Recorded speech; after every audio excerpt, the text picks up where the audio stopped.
Hello दोस्तों, UPSC निर्माण संस्था आदापुर में आप लोग का स्वागत है। मेरा नाम नेहा कुमारी है। आज 8 अगस्त 2023 का दिन है। आज की खबर में हम देखेंगे कि ऊधम सिंह के प्रारंभिक जीवन, ऊधम सिंह जो क्रांतिकारी थे, उनका प्रारंभिक जीवन कैसा था। फिर उसके बाद देखेंगे कि ऊधम सिंह का क्रांतिकारी जीवन, जब वो क्रांतिकारी जीवन व्यतीत कर रहे थे तब उनका जीवन कैसा था। फिर उसके बाद देखेंगे कि जनरल ओडायर की हत्या, ऊधम सिंह ने जो जनरल ओडायर की हत्या क्यों की, कब की। फिर उसके बाद देखेंगे कि क्या जनरल ओडायर की हत्या ही एकमात्र की कि और व्यक्ति उसमें शामिल थे।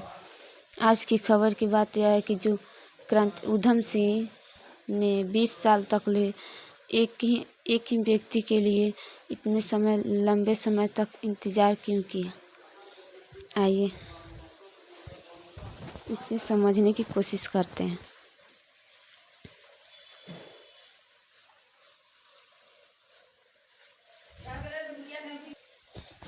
जब विषय जो है सामान्य अध्ययन एक से संबंधित है। इसको भारतीय इतिहास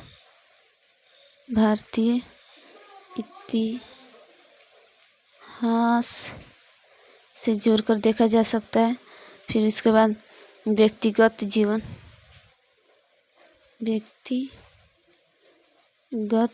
जीवन से जोड़कर देखा जा सकता है कि यह ऊधम सिंह के व्यक्तिगत जीवन के बारे में पढ़ना है। ऊधम सिंह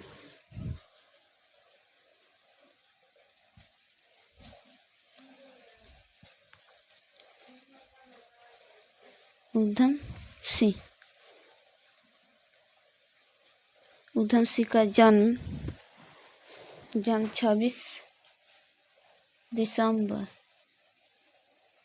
1899 को हुआ था।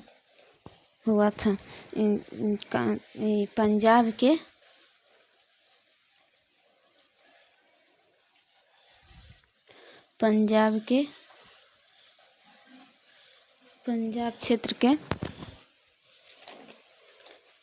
संगरूर जिला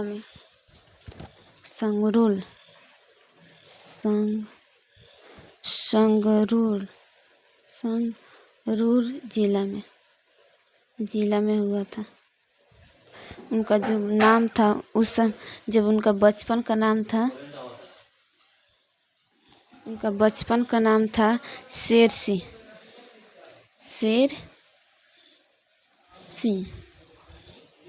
उनके माता पिता वे बचपन में ही थे, तभी उनकी माता और पिता की हत्या की मृत्यु हो गई। दोनों की मृत्यु हो गई। फिर उनके बाद वे 2 भाई थे, 2 भाई बचे। एक का नाम मुक्ता सिंह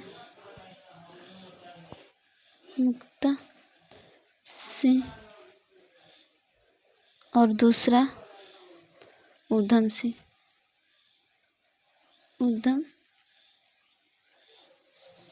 बचे। माता पिता की तो मृत्यु हो गई।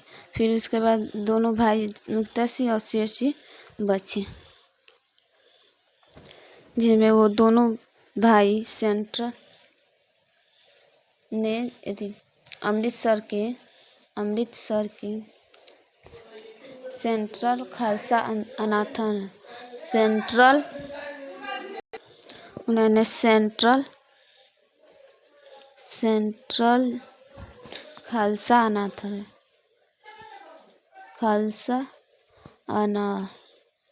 अनाथालय में दोनों भाइयों की परवरिश हुई, जिनमें पहले ही कुछ ही दिनों के बाद मुक्ता सिंह की भी मृत्यु हो गई। फिर अब बचे एक ही शेर सिंह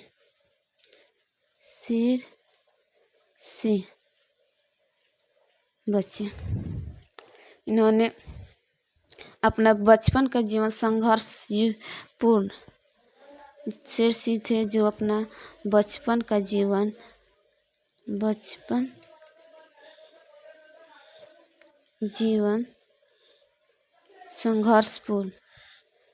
संघर्षपूर्ण व्यतीत किए। जब ये युवावस्था में हुए तो इन्होंने ब्रिटिश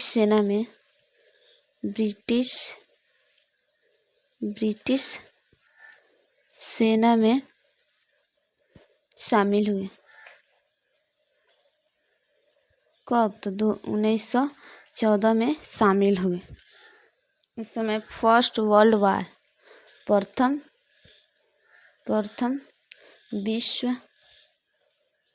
विश्व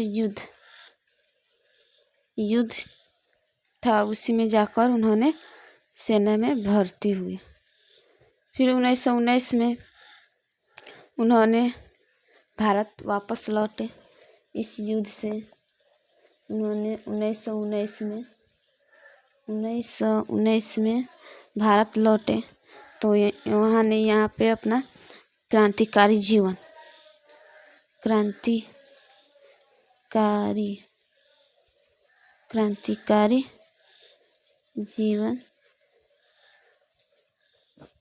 की शुरुआत की।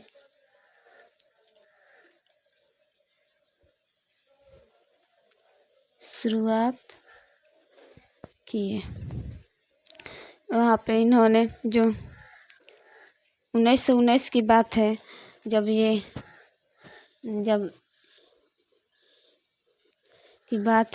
जब पंजाब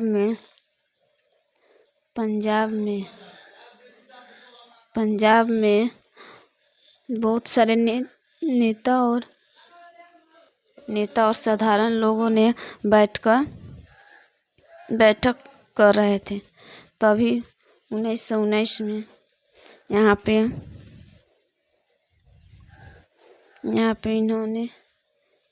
यहाँ पे इन्होंने भी शामिल हुए, जो इन लोगों को पानी पिलाने का काम कर रहे थे। पानी पिलाने का कार्य कर रहे थे। लेकिन 1919 में जनरल ओडायर ने पंजाब में ही जहाँ पे सभा हो रही थी, वहीं पे सभा हो रही थी, लोगों की भीड़ थी। वहीं पे जनरल ओडायर को यह सूचना मिली कि यहाँ पे बैठक हो रही है, सभा हो रही है। तो इन जनरल ओडायर ने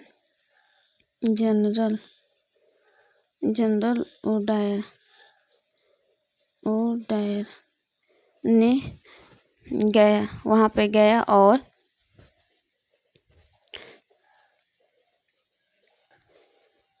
जनरल ओडायर ने गोलीबारी की आदेश दे दी। गोलीबारी का आदेश दे दिया, जिससे बहुत सारे लोगों की हत्या हो गई। उसमें हत्या हो गई, जिसमें ऊधम सिंह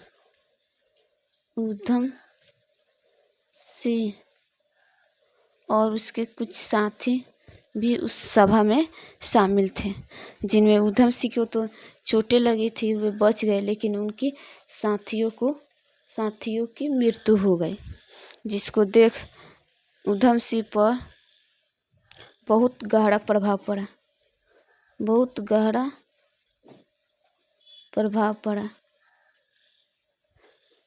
पड़ा। यह जब शांति प्रदर्शन क्यों हो रहा था, इसके पीछे जो भारत में एक एक्ट आया था, उस एक्ट का नाम था रोलेट एक्ट 1919। इस एक्ट के तहत बिना किसी की गलती की वजह से बिना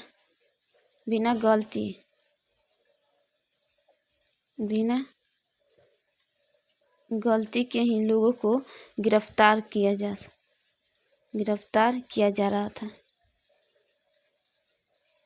सिर्फ शक के आधार पर उन लोगों की गिरफ्तार कर और उसे जेल में डाल दिया जाता था।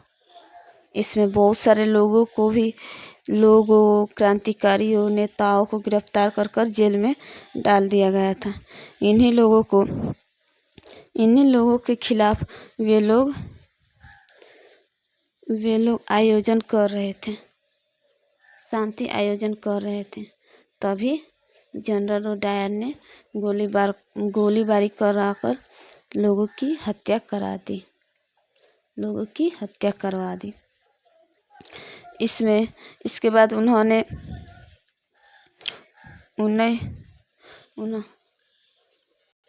बाद उन्होंने यहाँ से यूएसए चले गए, अमेरिका चले गए। कब? 1927 ईस्वी में। और वहीं से उन्होंने यूएसए चले गए और उसी समय कुछ दिन बाद 1927 में भारत वापस लौटे। तो उन्होंने वहाँ से अमेरिका से कुछ क्रांतिकारी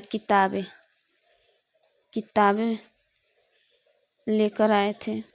उससे ब्रिटिश सेना ने ये सब के आधार पर भी उनको गिरफ्तार कर लिया। गिरफ्तार कर जेल में डाल दिया। 5 साल बाद 5 साल की उनको सजा हुई। 5 साल की सजा वर्ष 1931 ईस्वी में उन्हें जेल से निकाला गया। जेल से निकाला गया।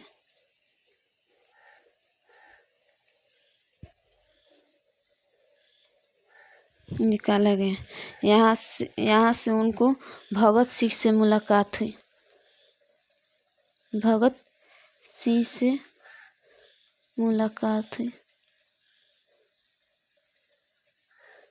ये भगत सिंह के बड़ी मानते थे।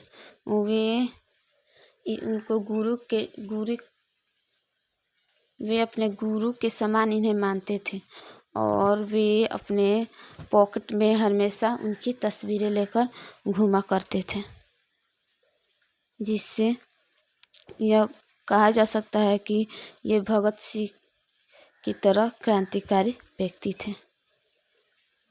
जेल से निकलने के बाद इन्होंने जर्मनी के रास्ते इन्होंने इंग्लैंड के लंदन में पहुंचे। वहाँ इसने 7 वर्ष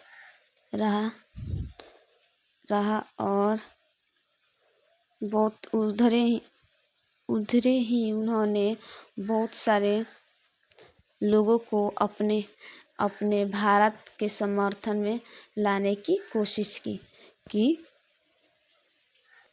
कि हमारा समर्थन करें और हमारे देश को आज़ाद कराया जाए।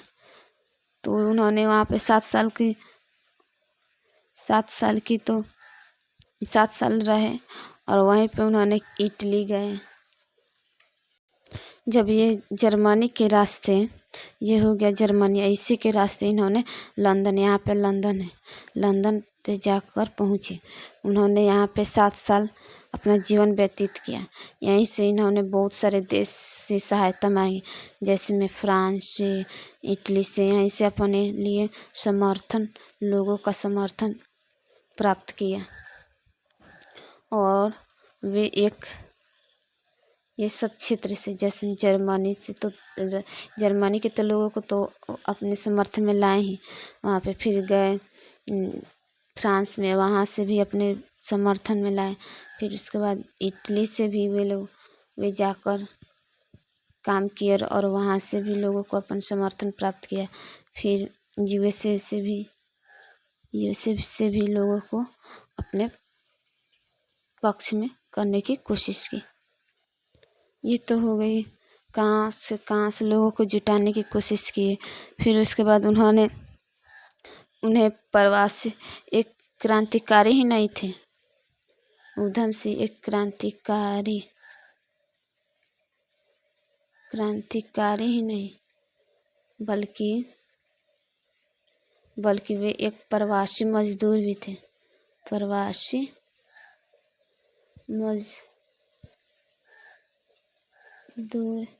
मजदूर भी थे। उन्होंने एक संस्था में भी शामिल हुए जिसका नाम था इंडियन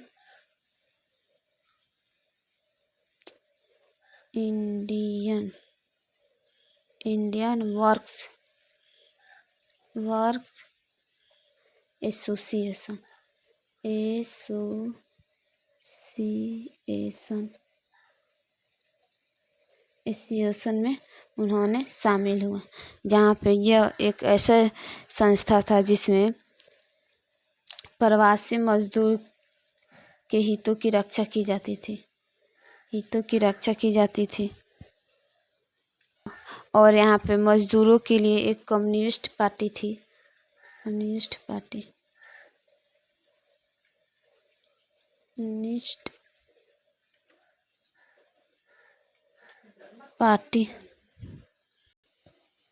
कम्युनिस्ट पार्टी भी इन लोगों को समर्थन प्राप्त था।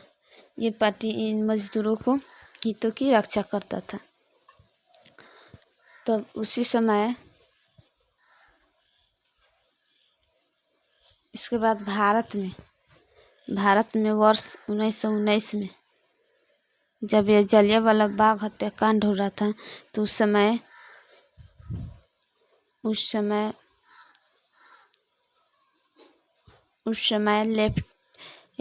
जनरल डायर लेफ्टिनेंट गवर्नर था। उसने ही एक व्यक्ति जिसका नाम था कर्नल रेजिनाल्ड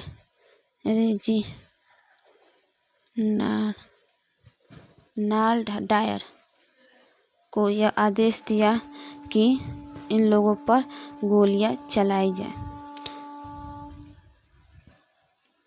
इस समय तो गोली तो चली गई, वहाँ पे लोगों की मृत्यु भी हो गई, लेकिन जब डायर ने इतने लोगों की हत्या की थी, तब इसका बदला उधम सिंह ने 20 सालों बाद इसका बदला निकाला।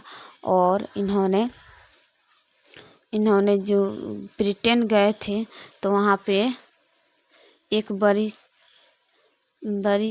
बैठक बुलाई गई थी जिसमें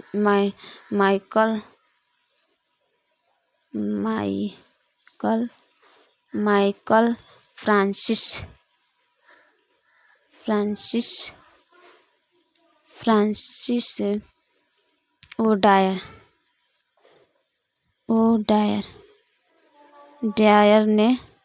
डायर भी उसमें मौजूद था। फिर उसमें बहुत सारे, उसमें लगभग यह बैठक 3 बजे बुलाई गई थी, जिसमें सदस्यों की संख्या 450 लगभग लोग उसमें शामिल थे।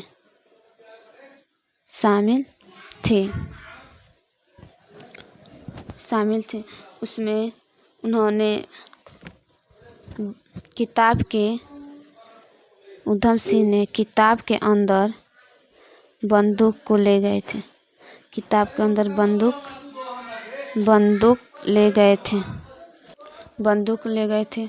उसी सभा में उन्होंने बंदूक निकाला और 5 सेकंड में 6 राउंड गोलियां चलाए, जिसमें सिर्फ जनरल डायर को तो एक ही गोली में मृत्यु हो गई। फिर उसके बाद उन्होंने एक जनरल डायर की ही हत्या नहीं की, उसमें बहुत सारे ऐसे भी गवर्नर मौजूद थे जो भारत में शासन कर चुके थे, उन लोगों को भी उन्होंने नहीं छोड़ा, जिनका नाम था जेटलैंड।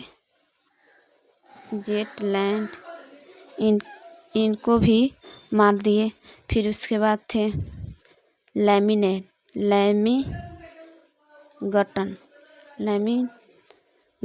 थे। फिर उसके बाद एक और व्यक्ति थे लुइस डेन। इन जनरल डायर की तो हत्या कर ही दी। उसके बाद ये तीनों आदमी को जेटलैंड, लेफ्टिगटन, फिर लुइस डेन को भी इन्होंने नहीं छोड़ा। इन लोगों को भी इन्होंने मार डाला। इसके बाद ये सिर्फ एक ही व्यक्ति को नहीं, बहुत सारे लोगों, लगभग 5 लोगों को मारा, जिसमें जब उनकी डायरी ली गई, वे गए, उनके पास 2 डायरी थी, जिसमें उनकी डायरी जो गिरफ्तार हो गए तो उनकी डायरी ली गई, तो उस डायरी में एक डायर के मारने की पता नहीं लिखा था। उसमें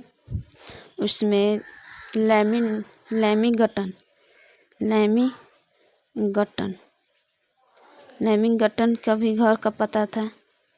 घर का पता था। और फिर से लैमिगटन का, फिर उसके बाद जेटलैंड थे, जो जेटलैंड, उसका भी घर का पता था। इसका मतलब वे सिर्फ डायर को नहीं मारने गए थे, उन्होंने इन सब की योजना बनाया। जेटलैंड को, लैमिगटन को मारने की भी योजना बनाई थी, जिसमें जब वे उनको पकड़ा जा रहा था, फांसी दी जा रही थी, उनको तो पकड़ लिया गया, जेल में भी डाल दिया गया। तो उसमें उन्होंने जब उनको फांसी दी जा रही थी, तब उन्होंने मोहम्मद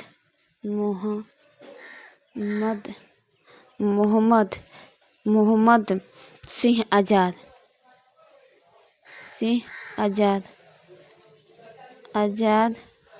के बारे में बताए थे। इससे इन्होंने ये संकेत दे दिया था कि मोहम्मद सिंह और आज़ाद के बिना देश को आज़ादी नहीं मिल पाएगी। तब उनको फांसी की सज़ा दे दी गई। 31 जुलाई 1940 ईस्वी को फांसी दे दी गई। आज उनको फांसी दे दी गई। इतने बड़े क्रांतिकारी थे, उनको भुलाना हमारे भारत की शान शौकत को भुलाना है। इसलिए इस क्रांतिकारी को भुलाया नहीं जा सकता। आज के लिए इतना ही। मिलते हैं अगले वीडियो में।